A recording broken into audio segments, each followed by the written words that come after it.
আমাদের দাবিগুলো খুবই স্পষ্ট ছিল যে আমরা আসলে কি চাই। সারা দেশ দেখেছে যে শাহবাগ থানায় কারা মব তৈরি করেছে, কারা হামলা করেছে এবং সেটাতে নেতৃত্ব দিয়েছে কারা। ছাত্রদল তার সন্ত্রাসী কর্মকাণ্ডের মাধ্যমে আবারও আমরা আশঙ্কা করছি যে তারা এই ক্যাম্পাসে তাদের দখলদারিত্ব ফিরিয়ে নিয়ে আসতে চায়, যেমন আমরা আগের রাজনৈতিক কালচারে দেখেছি। কিন্তু এই বিষয়টা আমরা স্পষ্ট করেছি যে আমরা যতদিন আছি কখনো এটা সম্ভব হবে না। আমাদের করুণা হয় ছাত্রদলের প্রতি যে তারা ছাত্রলীগের কোনো একজন অ্যাক্টিভিস্ট যেই ফটোকার্ড ছড়াচ্ছেন, যে ফেক গুজবগুলো ছড়াচ্ছেন, সেই গুজবের আলোকে তারা শাহবাগ থানায় যেয়ে মব করছে। এটা কি ধরনের লজ্জাজনক পরিণতি ছাত্রদলের জন্য, এটা আমরা উপলব্ধি করি, তারা উপলব্ধি করেন কিনা আমরা জানি না। দুঃখজনক বিষয় আরেকটা, সেটা হচ্ছে যে বিশ্ববিদ্যালয় প্রশাসন কয়েকটা তদন্ত কমিটি গঠন করেছিল। তারা 24 ঘন্টা 48 ঘন্টা এই ধরনের সময় বেঁধে দিয়েছিল। আজকে প্রায় 96 ঘন্টা পার হয়ে যাচ্ছে। অধিকতর তদন্তের জন্য তারা সময় চেয়েছে বা সময় তারা মনে করছে যে সময় দরকার, কিন্তু এই বিষয়টা ভিকটিম বা যেই দল ভিকটিম হয়েছে তাদের কাউকে স্পষ্ট করার জন্য প্রয়োজন মনে করেনি। কিন্তু আমরা দেখতে পাচ্ছি যখন তাদের কাছে যে আমরা জবাব চাচ্ছি তখন তাদের জবাব হচ্ছে যে তারা অধিকতর তদন্তের জন্য সময় চায়।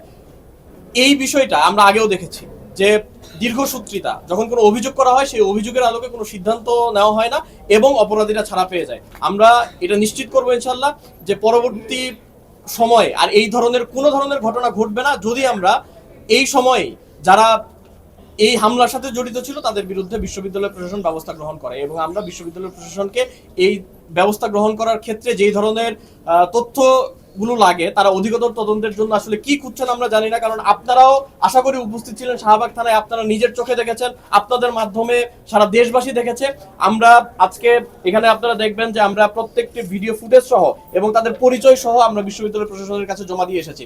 আমরা এখান থেকে বলতে চাই যে যদি এরপরও তাদের অধিকতর তদন্তের প্রয়োজন হয় এবং তাদের আরো সময়ের প্রয়োজন হয়, তাহলে আমাদের ধরে নিতে হবে যে তারা এটা আসলেই তদন্ত চায় না এবং তারা এটার প্রতিকার বা এটার যে বিচার, সেই বিচারের ক্ষেত্রে তারা আসলে তাদের যে উদ্দেশ্য সেই উদ্দেশ্য সৎ নয়। আমরা আশা করব যে বিশ্ববিদ্যালয় প্রশাসন এখানে তার যে সদিচ্ছা সেটার পরিচয় দিবে এবং সেটার মধ্য দিয়ে যারা এই ধরনের ন্যাক্কারজনক ঘটনার সাথে জড়িত ছিল, এই ধরনের হামলার সাথে জড়িত ছিল, তাদের বিচারের আওতায় নিয়ে আসবে। আমরা আশা করছি যে আমরা সেটা বাস্তবায়ন করতে পারবো এবং জাতির দর্পণ হিসেবে আপনারা যারা রয়েছেন, আপনারাও আপনাদের জায়গা থেকে, যেহেতু সাংবাদিক যে ভাইয়েরা রয়েছিলেন তাদের উপরও হামলা করা হয়েছে, আমরা আপনাদের কাছেও প্রত্যাশা করব যে আপনারাও এক্ষেত্রে যে ভূমিকা পালন করা দরকার সেই ভূমিকা পালন করবেন।